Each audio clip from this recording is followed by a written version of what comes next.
How can someone who can do this, and this, and this, not only not be the first player taken in his draft, but not even the first quarterback selected?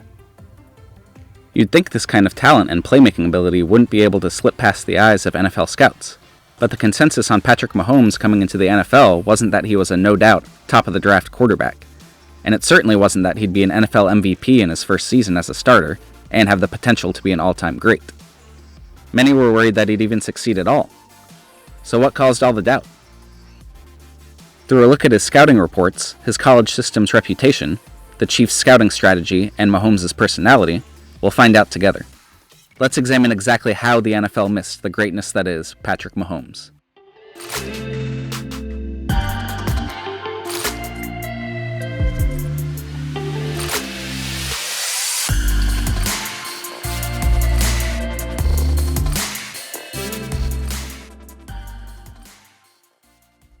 Try to transport yourself back to April 2017. Simpler times. Before Patrick Mahomes took the NFL by storm, he was by most accounts the second, third, or even fourth best quarterback in his draft class. He obviously had college football playoff champion and Clemson quarterback Deshaun Watson rated highly by lots of people. But the majority of rankings had North Carolina quarterback Mitch Trubisky as the top quarterback of the class, and some rankings even had Notre Dame quarterback Deshaun Kaiser ahead of Mahomes. So it's no wonder that the NFL world was shocked when the Kansas City Chiefs traded up from the 27th pick to the 10th pick and selected the gunslinger out of Texas Tech. Looking back, it can be easy to say that the NFL missed Patrick Mahomes' greatness. If the league knew what we know now, he'd no doubt be the number one pick in his draft. But we're interested in why it happened, and if the hesitations teams had about him were valid, or if they were easy to dismantle at the time, without the benefit of hindsight. We can start by transporting ourselves back to 2017 through some of Mahomes' scouting reports from before the draft. Each and every report written about Mahomes gushes over his rocket right arm, obviously. It was his hallmark trait coming out of Texas Tech. NFL.com said he could crank up the velocity and had the arm strength and fearlessness to attack deep down the field. That much is unquestioned even through today. The reports on Mahomes' accuracy were also largely good, with Walter Football saying he was an accurate passer, and NFL.com saying he was naturally accurate. But every outlet listed his decision-making as a weakness, with Sports Illustrated saying he'll try to strong-arm passes into non-existent windows. There were also concerns about his footwork, which some called a work in progress, while others said it was non-existent. Because of these two main concerns about Mahomes as a player, he was viewed as your typical boom-or-bust prospect. His stock rose through the draft process, but the questions about his decision-making and footwork lingered. But those weren't the only concerns teams had about Mahomes. One of the biggest hurdles Mahomes had to overcome in the eyes of NFL scouts was his offensive system at Texas Tech, the air raid. The system, popularized by many people, including Mike Leach at Texas Tech before Mahomes' time there, doesn't ask the quarterback to do a ton of difficult things. It usually employs 4 receivers and 1 running back as the skill position players, and features a heavy influence on the pass, to the tune of about 65 to 75% of the plays. This helps inflate the quarterback's stats, as they generally throw the ball more often than players in traditional systems. The system also utilizes the no huddle, which can test a defense's stamina and give the quarterback easy completions versus a tired defense. People have also called it the easiest offense to learn, which contributes to a lot of the criticism of its quarterbacks. You don't have to have a super high football IQ in order to succeed in the air raid, especially in college. And it doesn't require the quarterback to do a ton of pre-snap reads, which makes it harder to know if a quarterback in the system actually knows what's happening on the field, or if they're just making simple reads and throws based on a few simple concepts. And it's true, air raid quarterbacks hadn't really succeeded in the NFL before Mahomes. Just looking at the laundry list of names to come before him from the air raid system is enough to make you question if he'd be good in the NFL or not. So those video game numbers Mahomes put up at Texas Tech came with a huge caveat thanks to the air raid. These question marks altogether seem to explain why Mahomes would be slightly doubted, and how his future success could be easy to miss, right? What if I told you all these questions and caveats could be refuted, even without the benefit of hindsight? Let's try.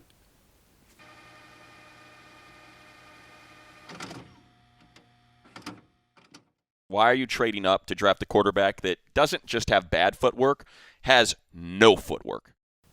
In looking back at how the NFL missed Patrick Mahomes' greatness, we shouldn't ask what was wrong with Mahomes, but rather what was wrong with the thought process of the NFL. So let's start with those questions about his footwork and decision-making. First, footwork. What good is good footwork if it doesn't lead to good accuracy? And the flip side of that is, why is bad footwork important if the quarterback has already demonstrated great accuracy despite it? Yes, the air raid system inflated Mahomes' numbers, but if you took a good look at the film, you could see that his accuracy was great, even down the field, even though his footwork was, quote, non-existent. It's a meme at this point, but Mahomes' background in baseball, thanks to his father who played 11 seasons in the major leagues, helped him develop accuracy from all sorts of different body and arm positions. And that shouldn't have been discounted because he doesn't have what's viewed as proper mechanics. To downgrade him for being able to be successful without the proper mechanics seems like the NFL trying to fit every prospect into a predefined box. Yeah, he'd have an errant pass here and there, but every quarterback does. I'd argue that his reputation as a gunslinger caused scouts to overemphasize those random inaccurate throws and admittedly bad footwork. It's human nature to try to fit what you see to your preconceived notions of someone. Mahomes was known as a gunslinger, so people attributed all of his inaccurate throws and seemingly risky throws to that predetermined label. But if you look at his numbers and his throws outside that label of gunslinger, he wasn't any more inaccurate or careless with the ball than his counterparts, which we'll see in a second. Yeah, Mahomes has always been someone who likes to throw the ball deep and attempt throws that others won't even think about, which can be seen as risky. But another way to look at it may be that Mahomes just knows the arm talent he has and utilizes it to do things others can't do. Since he attempts these throws, people automatically assume he must be careless with the ball. But his physical gifts allow him to take these risks while minimizing the negatives. For someone with elite talent, like Mahomes or Aaron Rodgers, it's possible to be aggressive and still know how to take care of the ball, and Mahomes has proven that in the NFL. Plus, Mahomes was routinely having to put up 50 points a game to even win in college, so his cost-benefit analysis was a little more skewed toward aggression as a Red Raider. So to me, the decision-making questions were supremely overblown at the time too. Yes, he threw interceptions, but compared to other quarterbacks in his class, he was actually a good protector of the football. No, not if you just look at raw number of interceptions, but if you think about it, just as the air raid inflates passing yard and touchdown numbers, it can also inflate interception numbers. Let's compare his college career to the other top quarterbacks of his class. Mitch Trubisky threw 10 interceptions and 572 attempts, for a great interception percentage of 1.75%. Deshaun Watson threw 32 interceptions over his career in 1,207 attempts, for an interception percentage of 2.65%. Deshaun Kaiser threw 19 interceptions over his career in 695 attempts, for an interception percentage of 2.73%. And finally, the risky, turnover-prone gunslinger Mahomes threw 29 interceptions in 1,349 attempts, for an interception percentage of 2.15%. Trubisky had him beat, but he was miles ahead of the Deshaun's. And this is just stat line scouting. If you watch his film in totality, yes, there are some dumb decisions, and he gets away with some throws, but by and large, he protected the football at a great level in college, all while putting up massive point totals. And his interception rate has only improved in the NFL. As of right now, after 3 full seasons, he trails only Aaron Rodgers for the lowest interception rate in NFL history. But, you may be asking, weren't his college interception numbers good just because the air raid makes it easy to put up gaudy stats? Not really. If scouts took the time to look and ask, they would have known that Patrick Mahomes was not your everyday air raid quarterback. Just because he was part of the air raid system didn't mean he doesn't have the capability to run other systems, as we've seen in the NFL. So it's lazy scouting to simply write off an air raid quarterback without asking if he has the football IQ to run more complex systems. And, just for some evidence that he was different, it's been reported that Mahomes actually had more control of the play calls at the line of scrimmage starting in his sophomore year at Texas Tech, which isn't common for air raid quarterbacks. His coach, Cliff Kingsbury, trusted him to be able to determine what was going on with the defense and make adjustments accordingly. And it's been known since the draft process that Mahomes had some of the best whiteboard sessions with teams that put him to the test. So to write him off just as an air raid quarterback without doing the necessary scouting work to find out his true ability is again lazy. And to wipe all air raid concerns away, all someone had to do was watch Texas Tech's bowl game against LSU at the end of Mahomes' sophomore season. Mahomes went to battle against the Tigers with 4 other NFL players on his offense: DeAndre Washington, Jakeem Grant, Kiki Kuti, and Cameron Batson. Good players, but not at the level of talent that LSU had. The Tigers had 14 players on the defensive side of the ball that would eventually make the NFL, including All-Pros Tre'Davious White and Jamal Adams, as well as Pro Bowl players like Deion Jones. What Mahomes did against that defense can only be described as magical. Let's just take a minute to watch some of these throws.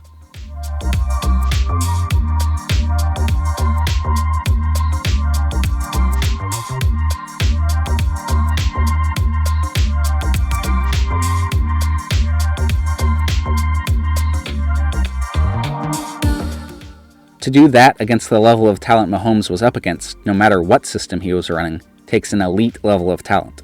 And yes, with the benefit of hindsight, we can see all the types of crazy throws Mahomes makes in the NFL here in this game. At the time, some may have seen them as reckless and not able to be carried into the NFL, but sometimes elite improvisation talent translates, even at the highest level. If you're thinking that all of this is easy for me to say now, that may be true, but just consider the fact that after the draft, it was revealed that some of the brightest quarterback minds in the NFL, Bruce Arians, Sean Payton, and yes, Andy Reid, all were in love with Mahomes. That's one of the reasons the Chiefs had to move up all the way to number 10, past the Saints at 11 and the Cardinals at 13, to land their guy. And they may have had to go up even further had the front office not been so tight-lipped. The Chiefs were all in on Mahomes and had decided to trade up for him 6 weeks before the draft, according to The Athletic. Thanks to the gamesmanship and secrecy of the Chiefs' front office, they only had to move up to number 10 instead of even higher. Brett Veach, the current general manager of the Chiefs, who was then the co-director of player personnel, fell in love with Mahomes after that LSU game that capped his sophomore season. Veach saw through the worries about Mahomes' footwork and decision-making to a guy that was unlike any quarterback he'd ever seen. There are legends of Veach calling Mahomes the best player he'd ever seen after watching him play in his freshman year. While that may or may not be true, he was Mahomes' biggest advocate, and he got everyone in the building on board. And from Mahomes' side, his agent, Lee Steinberg, did his part in keeping the Chiefs' interest out of the public eye. According to a story in the Washington Post, Steinberg believed more in getting Mahomes into a good situation than just getting him as high as possible in the draft. And of course, the Chiefs provided a great situation for a rookie quarterback. But that's part of the reason no one really expected the Chiefs to jump up to get Mahomes. With Alex Smith at the helm, the team was so close to being the top team in the AFC, and the league figured they'd just be looking for a couple of finishing pieces to push the team over the edge. Like we mentioned before, a few smart people in the NFL did notice the greatness of Mahomes. But with the Chiefs being secretive in their love and pursuit of him, it helped keep Mahomes' stock from skyrocketing past the 10th pick and up into the top 5 or even top 3. And we should mention that Mahomes landing with the Chiefs did increase the likelihood of him reaching the peak of his potential, which we can see now. He couldn't have been placed in a better spot, behind Alex Smith, a consummate professional, and under the tutelage of Andy Reid, one of the best and most innovative offensive minds in NFL history. Without the Chiefs playing their cards right to keep their love of him under wraps, Mahomes may have gone higher in the draft, but not been as successful as we've seen him in the NFL so far. The final and maybe most important thing that the NFL whiffed on when evaluating Patrick Mahomes is what can separate the good from the great: character. If you have a great work ethic and are super competitive, that helps you maximize your potential in sports. And by all reports, Mahomes is an ultra-competitive guy who works extremely hard. And that's not even considering the family Mahomes comes from. Much has been made of this after his success in the NFL, but as we said before, his dad was an 11-year veteran in Major League Baseball. More and more, we are seeing children of professional athletes fill up professional sports leagues, not only because they've received athletic genes from their parents, but because their parents know the ins and outs of what it takes to be a great professional athlete. Mahomes grew up in major league clubhouses, so he learned at a young age the dynamics of professional teams and how to lead a group of men. This gave him an advantage over people who didn't have the opportunity to be in major league clubhouses, and helped feed into his character traits that more teams should have uncovered in the interview process. With the immense talent he clearly showed throughout his college career, and the character traits he clearly possessed, partly from growing up around professional sports, more NFL teams should have realized that the likelihood of him cashing in on his potential was higher than normal. Yes, there were things to dislike about Mahomes as a quarterback, and it was never a certainty that he would be this successful in the NFL. But if you looked closely at his talent and his character, you could see that he was a potential star waiting to happen, with not as much risk as the general public thought. Again, as we look back, the question shouldn't be what was wrong with Patrick Mahomes that caused the NFL to miss on him, but rather what was wrong with the thought process of the NFL teams that caused them to overlook Mahomes.